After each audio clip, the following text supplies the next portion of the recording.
Hello everyone, my name is Alex and I'm studying English. Yes, and today we will watch another video. This video about USA. And this video are named US National Debt Part 1 Fundamentals. This video from Caspian report maybe. Anyway, you can support me, you can leave like and subscribe it me. I appreciate it very much and let's go. And also I do a lot of mistakes. You can accept this.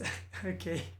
As of September 2018, the national debt of the United States surpassed $21.4 trillion, while the budget deficit is at its highest number since 2012. And even though there are a lot of unwarranted claims and misconceptions pinned to this topic, many are concerned that the national debt is reaching unsustainable levels. Yes, and here we can see this is a statue of freedom and liberty, yes, and here we can see national debt, size of national debt, and of course after this you can imagine this, you can have these thoughts. Who are you? You're freedom people, or maybe you are serfs, because you have so big national debt. Yes, I'm not economist. Yes, I'm just trying to understand. Yes, and here we can this resonance. Yes, different point. Yes, for me it is obvious what he's showing us. Okay. To get to the bottom of this, we must subtract fact from fiction and go over the fundamentals of America's sovereign debt. I'm your host Shirvan and welcome to Caspian Report. The national debt that the federal government owes can be split in two segments. The first is debt held by the public. This is what the government owes to buyers of the US Treasury notes, bonds, and bills. The buyers come in all shapes and forms, but in general, the public debt can be further dissected. Yes, intergovernmental, yes, 28%, and public debt, public, yes. Okay, foreign governments and investors, 42%, Federal Reserve State and local, 23%. Bank insurance firms, 7%, mutual funds, private pension, savings, bonds, 16% and other. Okay. Dissected in two components, foreign and domestically held debt. With a total of $6.2 trillion in securities, foreign governments are the largest public debt holders. China and Japan, for instance, each hold 1.1 trillion and 1 trillion in foreign holdings respectively. Much has been said about the US debt to China, with many outlets claiming that Beijing holds the debt as a tool to shape the behavior of Washington. In truth, yes, for some people it is. It's how working banks. Yes, I think because if you have debt in bank, if they shape your behavior. Yes, they can go to court and give you some problems. Yes. This isn't so. By holding US securities, China artificially keeps its own currency weak relative to the dollar. This helps to keep export prices low and thereby boosts economic growth in the mainland of China. Should Beijing call in its debt, the value of the dollar would collapse, which would plunge the global community into an economic crisis, but this would hurt China as much as everyone else. Thus, for now, to ensure growth, Beijing must continue to hold US debt. The second component of public debt is held by domestic non-government investors. The largest of these is the Federal Reserve, to which the federal government owes $2.4 trillion. Most of this debt emerged between 2007 and 2014 when the Federal Reserve purchased about $2 trillion in Treasury securities. At the time, Such quantitative easing was necessary to lower interest rates and escape the ongoing recession. Having said that, by purchasing securities from its member banks, the Federal Reserve converted debt to credit and put money back into circulation. In other words, money was generated out of thin air, which disrupts the money supply in the long term. Beyond China and the Federal Reserve, the list of public debt holders includes US citizens, local governments, international investors, insurance companies, banks, etc. All in all, about $15.7 trillion of the total 20. They speak about a lot of money, yes, and I can't imagine how much it is, $1 trillion. Yes, how much it is, $1 trillion, and they speak about $7 trillion, $15.7 trillion, about $21 trillion. So, oh my gosh, it's incredible. I can't imagine this. I can't imagine. I never saw in my life and in my hands more than $10,000 in the same time, in one moment. Yes, and for me, it is unbelievable. $21.4 trillion debt is held by the public. That's about 2/3 of the total sum. The remaining debt of $5.7 trillion falls under the category of intragovernmental debt, which is what the federal government owes to its federal agencies. Some of the largest of these departments includes the Social Security Trust Fund, the Federal Disability Insurance Trust Fund, the Office of Personnel Management Retirement, and the Military Retirement Fund. Trust funds like these ensure pensions for citizens, and they form the largest owners of intragovernmental debt. Collectively, the federal government owes these. Yes. Intragovernmental debt, it is Social Security and Disability Insurance, military and other retirement funds, personal management retirement, cash on hand, and Medicare. 4 agencies, a sum of $4.4 trillion. How this came to be is that these agencies held surpluses from payroll taxes and invested in government bonds.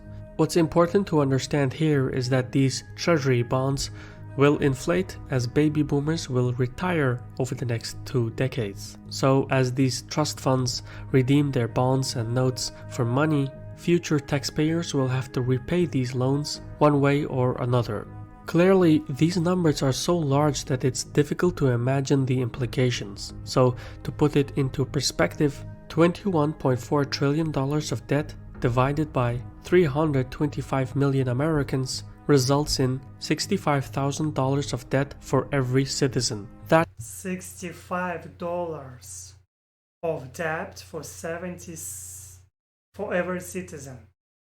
$65. It's oh my gosh. Oh my gosh, is more money than the average person produces in a year. To pay off this debt, the federal government pays billions of dollars on interest payments each year. For the fiscal year 2018, the sum was $310 billion, which accounts for 7.4% of the budget. However, whenever the government spends more than it receives in tax revenues, it adds to the national debt. Such budget deficits have become an addiction to politicians and their voters. What happens as a result is that the government expands the money supply and either cuts taxes or increases. Yes, okay, I'm speaking a lot, I know this, but he said what this is, a lot of people are speculating on this, politicians are speculating on this topic, yes, and in last elections they were speaking in USA, I think only about Russian spying on elections, but USA have own problems. It's in Russia, a lot of Russian people believe what USA are weak because you have a lot of a lot of a big debt. Yes. And at the same time, we know what GDP in USA are better than in Russia. Yes, Russians people are poorer than USA, than Americans, but USA have bigger national debt than Russians. Russia, yes, and it is strange situation. Increases spending. Such fiscal policies provide businesses and consumers with additional capital to spend, which briefly boosts economic growth. For example, as the government spends money on healthcare, defense, infrastructure, etc., private firms hire employees. In turn, the employees spend their subsidized wages on groceries, clothing, etc. All this activity boosts the overall economy. Nevertheless, the national debt has grown significantly over the years, and as things stand today, there are only 3 effective ways to reduce it. The government can either cut spending. When was made this video? This video was made in 2018. Okay, I get it. Raise taxes or increase economic growth. However, all 3 options have their own pitfalls. First, the US Congress could reduce spending. However, since government spending is a component of the GDP, less spending would also slow down economic growth. In turn, this would lead to lower revenues and a larger budget deficit. As such, the most cost-effective way to reduce spending is to focus on areas that do not generate much employment. For instance, public infrastructure and education generate the most jobs per dollar and could therefore be prioritized. The second option, raising taxes, must also be carefully managed as it could discourage growth for industries that pay higher taxes. According to the Laffer curve theory, the threshold for corporate tax sits at 50%. Beyond that level, additional revenues will yield in lower earnings than before because it takes away business incentives. Moreover, many of the multinational firms have influential lobbying groups in Washington who can wreak havoc on the careers of politicians. So raising corporate tax or income tax is as good as political suicide. Option number 3 is to stimulate economy. Yes, when we are speaking about raising tax, it is always difficult for politician people, and yes, because we just simple people don't like when they must pay taxes. Yes, I don't like pay taxes too. It's normal. Economic growth at a faster rate than the debt. Meaning, if one cannot reduce spending or raise taxes, then the only alternative is to increase the GDP. By doing so, the debt to GDP ratio would decrease simultaneously. However, the trouble with this plan is that no one in Congress agrees how to stimulate economic growth. Republican lawmakers believe that lower taxes will boost growth, while Democrats argue that. Yes, and here we can see how he's burning dollar in front of us. Yes, and I think what increasing GDP, it is important. USA maybe don't have choice. Yes, that's why they must think about people, because people must pay the national debt. That's why they want to increase the GDP. Well, yes, because it's obvious that increased spending is the solution. In practice, both policies boost the debt more than the GDP, and the debate concerning growth is very much a political process that is often split along partisan lines. The only way to truly reduce the national debt is to enact and attune all 3 options. This, however, would require political will and nationwide commitment. Effectively, it means that debt is infused to economic growth to such an extent that the two have a symbiotic relationship.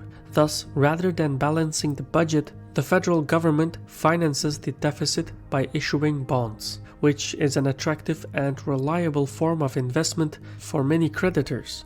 Today, the budget deficit has reached its highest number since 2012. The sovereign debt of $21.4 trillion sits at a debt-to-GDP ratio of 104%. This of course includes the intragovernmental debt of 5.7%, but the debt-to-GDP ratio is an instrument to measure a nation's ability to pay off its debts. With such high numbers, many are questioning how much debt is just too much. The short answer is that there is no consensus. The World Bank says that the tipping point of debt to GDP ratio sits at 77%, while others argue that it sits at 90% of GDP. Whichever threshold is true, the United States is well beyond both points. One of the reasons why many creditors remain confident in the federal government is because many economic advisors detract the intragovernmental debt, which lowers the public debt to GDP ratio to 75.5%. It's misleading, but it reassures creditors that the US government has the economic power to repay them. If this was any other country, it would have collapsed under the weight of pressure. Having said that, even if the American tolerance for debt is unusually high, financing deficits is not an everlasting policy. Creditors, although confident now, will not tolerate a national debt without end. As the debt to GDP ratio increases, debt holders will carry greater risks and will therefore demand larger interest payments. This in turn will put pressure on the money supply and the dollar because the value of the currency is fixed to the value of the US bonds. As the dollar depreciates in value, the financial activity enters a vicious cycle. Bond repayments become less valuable. The demand for bonds decreases, the currency declines in value, which makes imports more expensive. This is basically how inflation inflates. Usually, in such situations, the Federal Reserve sells securities to its member banks to raise interest rates and breaks the cycle. However, this act also hurts growth. Ultimately, what this sequence of events illustrates is that debt is so ingrained into the economy that it's unlikely to be paid off in the foreseeable future. Yet, it wasn't always like this. So how did the government accumulate so much debt? This and more we will explain in the next episode. For now, this was a Caspian report. Yes, we finished. Yes. Yes, it was very interesting video. Yes, it was very interesting. Of course, he was using very difficult words because I'm only learning English 1 year, come on. And anyway, I understand all his message. Of course, I didn't translate all words, what I was not understanding, but anyway, I get his message. And I think it is a topic for speculation in a lot of countries and in a lot of in USA too. Yes, because it is important to understand what true, what not. Yes, and here I'm trying just to understand. I'm trying to understand how living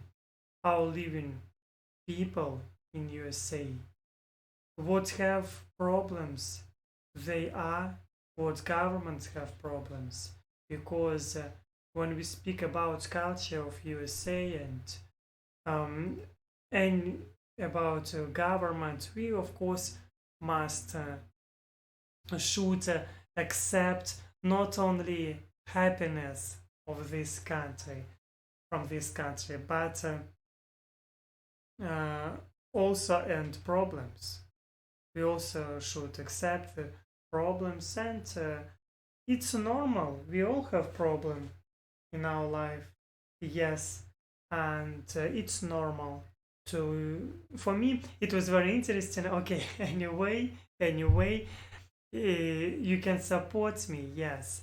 You can leave your opinion about this topic, yes, and you can say what you think about US national debt. Yeah, and you can leave a like and subscribe to me. I appreciate it very much. Yeah, and see you next time.